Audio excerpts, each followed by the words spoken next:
and welcome to another video. If it is your first time here, my name is Tansy. I'm a licensed massage therapist. My channel is about massage therapy, motherhood, wifehood, life, okay? My channel is about it all. So you might be new here, especially if you clicked on this video because of the title of the video. That means you're new here. You're new to my content. And this is going to be a Meps video. So if this ain't what you need, just click off this video, girl. If you want to be nosy, stay around. That's cool. I'm making this video because I did not do a lot of research for Meps. I didn't want to get myself all nervous and anxious and all this kind of stuff. All I did was listen to the information that my recruiter gave, listen to the information that, they gave me in like the paperwork and stuff like that. And I just went ahead to Meps. But I do want to give you guys some information because I did hear a lot of talk, okay? And when I say a lot of talk, I heard a lot of stuff about what you should do, what you shouldn't do. And I am here to ease some of your anxiety because it's all madness, but some of it is true. Okay, so without further ado, let's go ahead and get started. If you want to subscribe because you want to see my enlistment journey, my military journey, this will be a good time to do so because it begins now. All right, so first I want to say I do not have any notes. I just went there last week, so this is going to be pretty fresh off the dome, and I want it to be like fluent. I don't want it to be stale. So anyway, I went into the recruiter's office. So from the time that I went into a recruiter's office and took my ASVAB, so the time that I went to Meps for my physical was about a week and a half time. Now there are people who go in and take their ASVAB and do their physical all in like one, do their ASVAB, do their physical and swear in all in one like fell swoop. Like they'll do it all within 2 days. I did not do that. My recruiter's office allowed me to take a PICAT. I then went for verification to verify my ASVAB score. I'll link that video for you guys. I talked about it there. I went to verify the score. So I saw a lot of people there, but I had no clue how this whole thing was moving. I did not understand any of it, okay? Some people seem a bit frustrated, and there were literally people all over the place. And I'm like, all of us are here to take a test? Like, how is this? And I soon found out when it was time for me to go and do my Meps physical. So more than likely you're gonna stay in a hotel. Some people did drive there, but I just would go ahead and just take the bus and go that route because my military processing center is downtown. You don't have to pay for parking, worry about like warding off homeless people or bums and things like that, not being rude. But if you don't want to deal with all those things, just go ahead, take the bus. That way you know that you're going to be there on time and everything's going to be everything, okay? You might even make some friends, and those friends might end up being the people that you ship out with. So just go, have a good time, enjoy the experience. So I went to the recruiter's office. It was me and another gentleman at around 2 o'clock. We left from there at around 2:30 and headed to a hotel where we checked in, and there was a lot of people checking in. I thought it was just gonna be us two. There was a lot. There was like 120 something people. We went in this room. This room is specialized for all future soldiers. So all the people there are going through the same exact thing as you are. That's why I would suggest that you go through this experience. You are going to have a roommate. Every last one of the people that was there had a roommate, except one girl I met said she didn't have a roommate, but she also came in really late that night. So there might be some circumstances where you do not have a roommate, but if you have a problem with like being around people, or like you don't want to be around people you don't know and things like that, this might not be the best experience for you to delve into, because there's about to be a lot of unknowns and unknown people in the days, the months, and the years following, okay? You don't know none of these people. So if you can't get over this, there might be something, to reconsider. So I did have a roommate that I never met before. I opened the room door and she was there. So we were talking, and there was like activities. There was like a pool hall. You could eat food and all this kind of stuff. I didn't eat none of the food. Tiffany, why didn't you eat any of the food? I didn't eat any of the food because I had to make weight. And the crazy thing is, a lot of people, if you're in my situation and you are in the predicament where you have to make weight for Meps, I actually was trying to make tape. So if you have to we all have to meet a certain weight requirement. But if it has been hard for you to meet that marker, you're going to want to stay away from that food, okay? You need to eat the meals that you've been eating and stay away from that food. I will show you guys I think you probably heard in the other videos. I'll link all the videos that I can about this whole process. If you want to know more about what I ate, let me know. I'll give you a video about what I ate. But here is a sample meal of what I ate the day before I went to Meps. Okay, I'll put it on the screen for you. So my roommate had the opposite problem as me. She actually was underweight. So she was stressed out about being underweight, and I was stressed out about gaining any weight, making me be overweight. Okay, so it was, you know, there are people on all ends of the spectrum, and I don't want you to think that you're alone in any aspect. Okay, we're all of them. Everyone who's there is nervous because we don't know what to expect. So they gave us the rules, they gave us the rundown. We had to wake up at 3 o'clock in the morning to be downstairs for 3:30. Breakfast was at 4 o'clock. The bus left at 3:30. The thing that I would say that you need to do, if you're not a person who wakes up early, you need to get over it because you're about to be waking up early. So just get into the swing of waking up early. The first people on the bus that's the best position to be in. If you're not a lady, if you are a male, you're gonna have a long day anyway because there's a lot of men, okay? There's a lot of young men, so sometimes the line kind of gets, you know, it gets misplaced, it gets flip-flop and all that kind of stuff. But the ladies, you need to be the first one on the bus, okay? You need to be up early, you need to be the first one in the line. We were the first one in the line. We were the first ones to load the bus. And actually, we were the first people to be completed this process at the end of the day. So we showed up there to Meps. They had us waiting outside. And they go over the rules again. They make sure that you don't have any weapons or anything like that. They go over these rules so many times. So just pay attention, okay? If I can tell you anything, for Meps physical, for dealing with people at Meps in general, you need to pay attention. These are crude, rude people. I don't know why they're so rude. And when I say rude, I mean like if you've ever went to the DPS office, or I don't know what you call it, maybe the driver's license office in your area.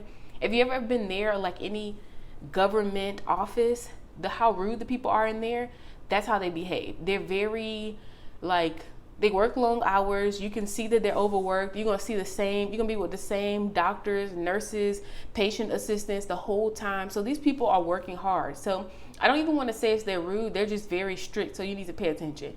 I got yelled at a few times. Everybody who was with me got yelled at a few times. I'm just going to go ahead and tell you, if you're the type of person who don't like people talking to you reckless, you're going to have a long day. If you're the type of person that rolls your eyes when someone tells you to do something, you're going to have a long day. Yes, ma'am, keep it moving. Okay, that's your best bet is yes, ma'am, and keep it moving. So we went through a metal detector. I'm going to show you the outfit that I have on because this is exactly the outfit that I wore. It's like a long shirt, but I had it like tucked into my pants like that. And then I had on these pants and I had on some boots. Like they look like army boots. They're black. This is what I wore to Meps. And then I had a sweater over this. So I would say bring a light jacket because it was a bit cool in there. People complaining about it being cold. Bring a light jacket, okay? Can make yourself comfortable. You're gonna be there all day, okay? I think I got home at like 6 o'clock from being up at 3 o'clock in the morning. Like you're gonna be there all day and you'll get a chance to eat a cold sandwich at the end of it all, okay? So look forward to that. If you are a person who was trying to make weight, it's gonna be a ride because you're gonna be hungry. Okay, you probably haven't eaten a few days. I had grapefruit and tuna the night before and some water. I stopped eating around like 3 or 4 o'clock, and then that's it. I didn't have anything to eat until the next day because I needed to be within the weight requirements. And oddly enough, they don't do the weight as soon as you get there. So anyway, you go through the metal detector thing. They bring all of us in the room and they kind of let us know how this whole thing is going to go. That process is very long. When you first come in, they take your blood pressure, they do your eyes, they do your hearing. And then before you go into the physical that everybody's nervous about, they'll do a breathalyzer. If you have the presence of alcohol in your system, at this point, you're done. There's no more meds for you. You might be disqualified. I don't know how that works. You probably have to wait like a little while to come back. They're really strict about that. People have alcoholism and all this kind of stuff, and they don't want to deal with all that. You don't want to deal with all of that. Just, if you have a problem, get some help. Just don't stress yourself out by going through a process like this when you're dealing with something like alcoholism. And if you think that you might be an alcoholic, you're probably closer to being an alcoholic than, than most know. So they do a breathalyzer, and then you move on to being separated into groups. So the ladies, they really believe in ladies first. So like I said, men, you have to sit tight. You have to sit tight. The best thing that I can tell you is to be first in line to get on the bus, and be first in line. Like, pay attention when they're lining you up outside, because if you're at the back of the line, you're gonna have a really long day. Like, if I was at the front of the line, I got home at like 6, imagine the people at the back. It's gonna be like 9 o'clock, okay? And if you're trying to swear in, they do swear-ins every 2 hours. I know that they stop at some point. I think the last swear-in was at 4 o'clock. So, you know, because these people do go home. So I think at some point they even stop the process and you have to come back the next day. So just try to be early, okay? So then they break us up into groups, men and women, and then they start bringing you into the room where you're gonna do your physical. You talk to a doctor, you do blood work. The ladies do a urinalysis that is for drugs, probably testing protein in your urine, so like diabetes, and also a pregnancy test. Of course, the guys don't get pregnancy tests, but they do all those things, and then they send you in to go talk to a doctor. Now, these test results, they are sent to a lab. I don't know if the lab was on site. I don't know if it's a quick turnaround lab. I don't know. I know that they do all this testing, even your blood for the HIV testing. The only thing that they did right there is the pregnancy test, and all of us passed the pregnancy test. We knew that while we were there, but the other results have to go to a lab. Don't know the turnaround time on it, okay? So, yeah, we went in there, they lined you up. It's really like a lot of waiting. Like, it's like, oh, let's say they had 15 girls, which in my group, that was about right, 10, 15 girls. Well, they'll take 3 of you, and then they'll go through the whole process, and you got to wait outside, and then they'll take 3 more. They'll take that 3 group, and they'll put them in another room, and then they'll send you in there, and then you got to wait a little more. So it's a lot of waiting. If you're impatient, you're gonna have a long day. It's not gonna be fun for you if you're an impatient person. You don't have your phone, you can't have any music, you don't have a smartwatch, so like you can't bring a book. I mean, if you can have good conversations with yourself, you could do that. Maybe you're probably going to feel pretty acquainted with the people in your group. And by the end of the day, you guys are going to see each other, it's going to be a lot. You're going to be there together, but it's cool because this will be very similar to the experience moving forward, I could imagine, because it's just how it goes. Okay. So then we went to the bathroom, we took our pregnancy test, then we went in to meet with the doctor. It was very unclear what we were going to do when we met with this doctor, because I was under the impression that they were going to do like all of these things out in open. No, we sat on little benches. After we peed and did all that kind of stuff, we sat on little benches. We went in one by one to see the doctor. They had 2 doctors and they were taking their sweet time. Okay. So be kind, tell the truth.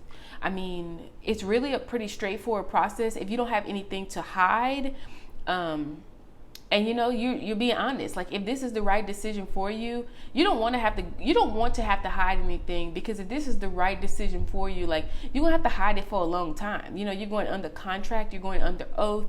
You don't want to be dealing with any of that. So if it's not the right time, like, I'm 29. I wanted to join when I was 18. So there's been a long time of me wanting to join. Wait till possibly it's the right time. I've seen people older than me, and there were a lot of people younger than me, but just wait till it's the right time. People were in there for different reasons. Some people were in there because it was their last resort. Like, some people, I was sitting next to a girl who was a CPS worker. So everyone's in there for different reasons. Everyone has their own things going on. Don't think so highly of yourself that you think you're the only one who's stressed out by this, okay? I will say that, because that was that was different. A lot of people stressed out because you just don't know what to expect. And I'm making this video because I want you to know you not knowing what to expect is normal. Just because it was it went this way in my Meps, even the workers who were there, like the doctor was like, well, I'm not going to be on the female side today. I'm going to be on the male side today. So a doctor who was on your side who was on my side when I was there might not be on your side when you're there. So it's just a different experience. People have good days and bad days, and you kind of just got to wing with it. So we went in to meet the doctor. They asked all these questions. If you have pregnancies, all these kind of things, they'll ask all these things. You still have your clothes on at this point. You leave, you go back and sit out in the opening where you were, you know, on a little bench. They give you a little gown. So you're not butt naked in your bra and your panties out in the open for everyone to see. Maybe they did that at one point in time. Maybe they do that at locations. They did not do that at the location that I was at. So then before you take off your clothes, you go and you get weighed. So she measured me. She measured everyone. We all stood in a line. We got measured. Their measurements were spot on. I'm at my recruiter's office. At one point in time, they tried to say I was 5'5". The last girl said I was 5'4" and a half. I've never been 5'5". I've never been 5'4". I've always been 5'3", 5'2" and a half at one point in time. So for them to say 5'5", I knew that was off. But just keep in mind that their measurements there are pretty accurate. Okay, so you know, and all the whole like, you know. Just don't stress yourself out. So then we move to the next line where we take weight. Some people were really excited. Like my roommate was really excited because she got to keep her clothes on and it helped her to be at the right weight. Some people might have been not so excited because keeping your clothes on might have made them, you know, overweight or something like that. So just keep that in mind. We had to keep our clothes on. Maybe the person weighing you lets you take your clothes off, whatever.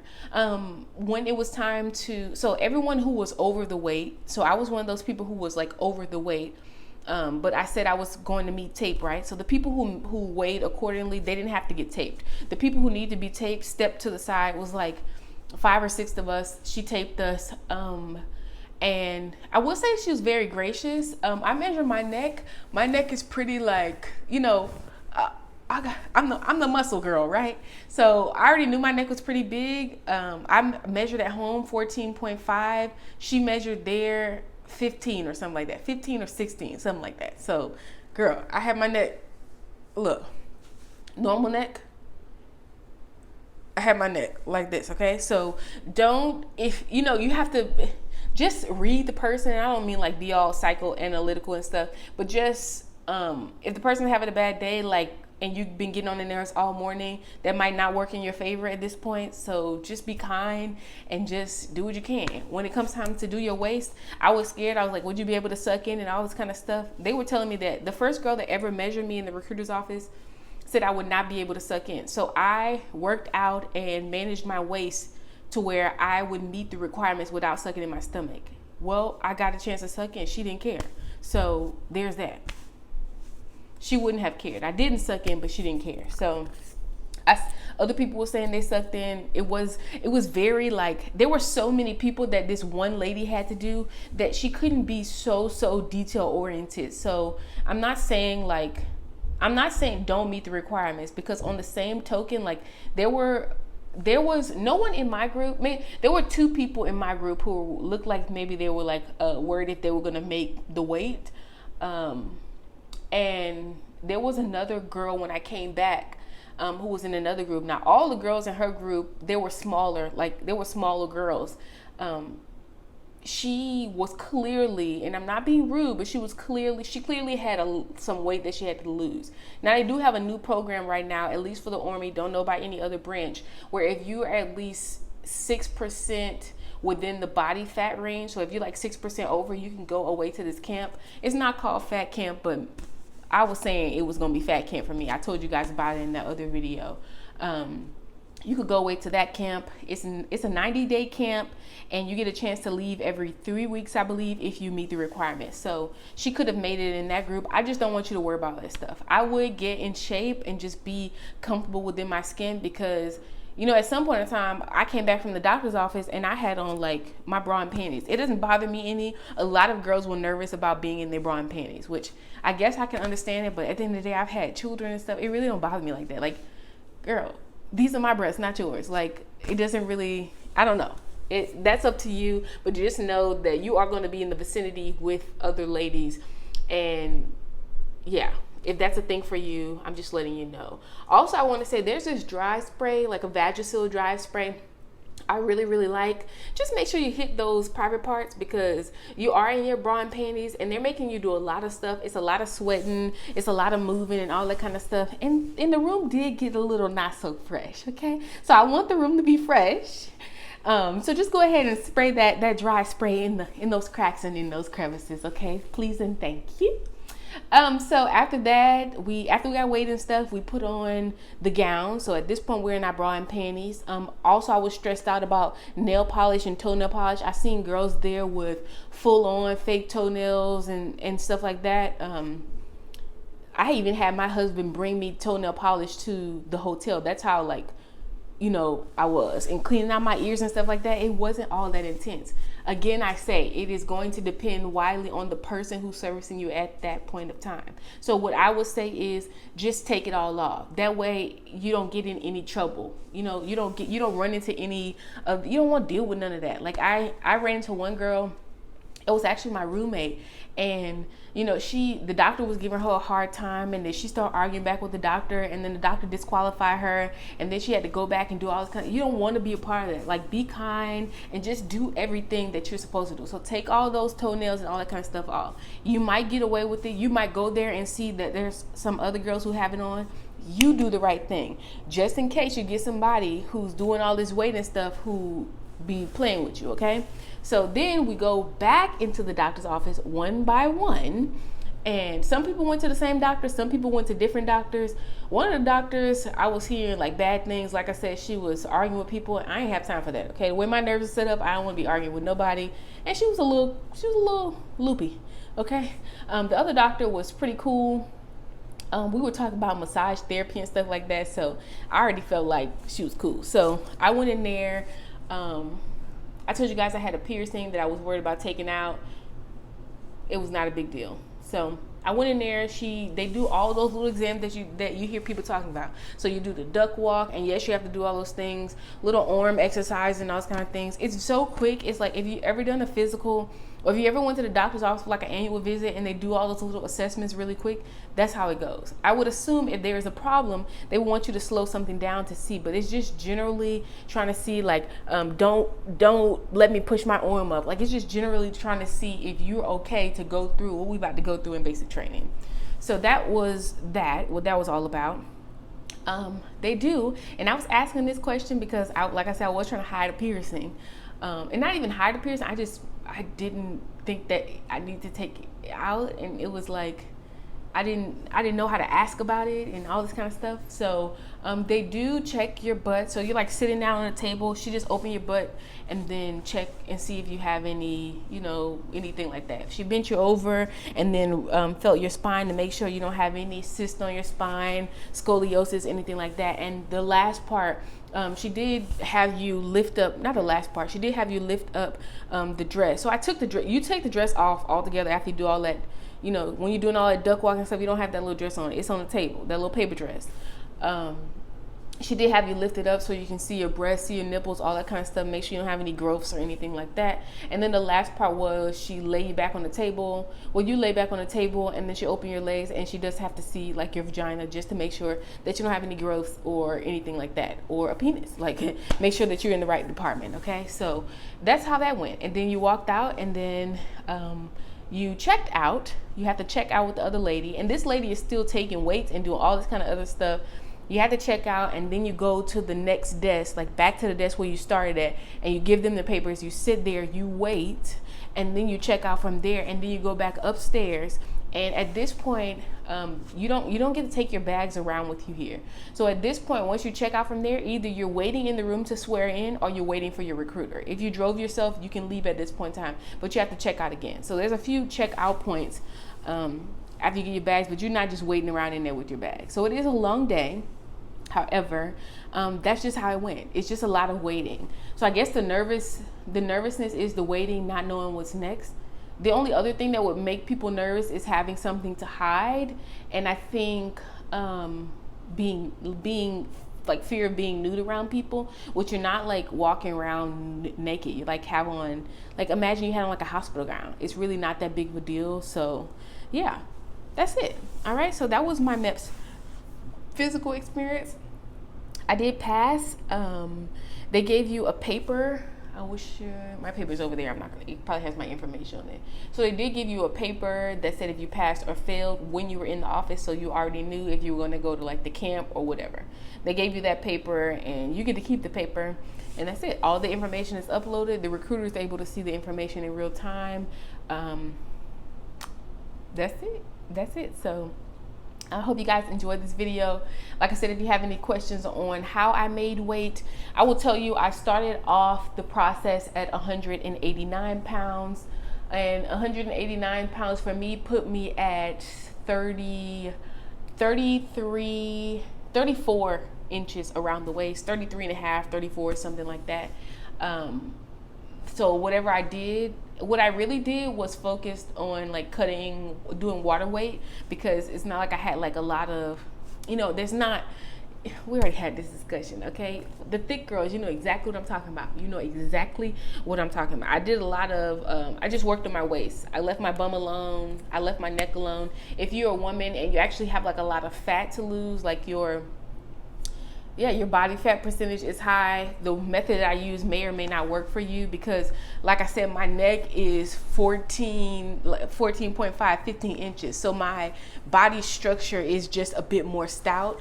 So the only thing that I had to really do is work on my waist, but my weigh-in was 177 pounds. So what I did work, and then we're maintaining, still running, still losing. So if you guys want to know what I did, let me know. And best wishes to you guys. If you go into Meps, just chill out, okay? Don't be sitting here watching all these videos, okay? Just watch yourself, maybe 1 or 2, 3 or 4. Don't do too much. Like, don't stress yourself out, because they are going to take your blood pressure, okay? So calm down.